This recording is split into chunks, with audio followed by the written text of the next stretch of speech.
सम्राट अशोकाच्या मृत्यूनंतर मौर्य साम्राज्याचा पाया हळूहळू ढासळू लागला. विशाल प्रदेशावर नियंत्रण ठेवणे कठीण होत गेले. प्रांतिक अधिकाऱ्यांची निष्ठा कमी होऊ लागली. आर्थिक ताण, सैन्याची कमकुवत होत जाणारी रचना आणि वारंवार उठणारी बंड यांमुळे केंद्र शासन अशक्त झाले. अखेर इसवी सन पूर्व 185 मध्ये मौर्यांचा शेवटचा राजा बृहद्रथ याला सैन्य परेडच्या वेळी पुष्पमित्र शुंगाने ठार मारले आणि जवळजवळ 500 वर्षे टिकलेल्या मौर्य युगाचा शेवट झाला. पुष्पमित्र शुंगाने स्थापलेल्या शुंग साम्राज्याचा प्रभाव उत्तर पश्चिमेकडे नसला तरी गंगा यमुना खोरे, पूर्व भारत आणि मध्यम भारतावर होता. हा काळ भारताच्या सांस्कृतिक पुनरुज्जीवनाचा मानला जातो. अनेक ग्रंथांनुसार ब्राह्मण धर्माचा वैदिक विधींवर आधारित प्रभाव वाढला, यज्ञयागांचा प्रसार झाला, पण तरीही त्याने इतर धर्मांवर पूर्णपणे निर्बंध आणले नाही. बौद्ध आणि जैन परंपराही वेगळ्या पद्धतीने पुढे जात राहिल्या.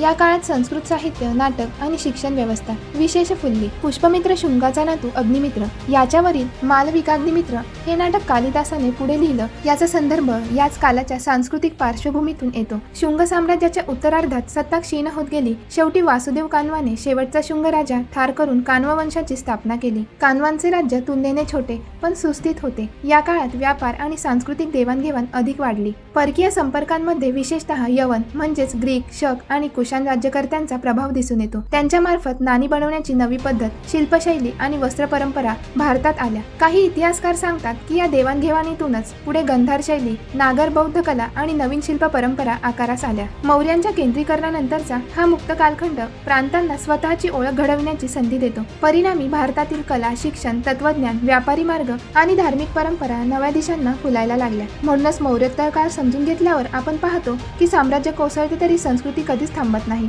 उलट ती अधिक रंगीबेरंगी रूपांमध्ये उलगडत जाते. तुमच्या स्पर्धा परीक्षांच्या अभ्यासाला धार देण्यासाठी व रिव्हिजनसाठी आम्हाला सबस्क्राईब करा.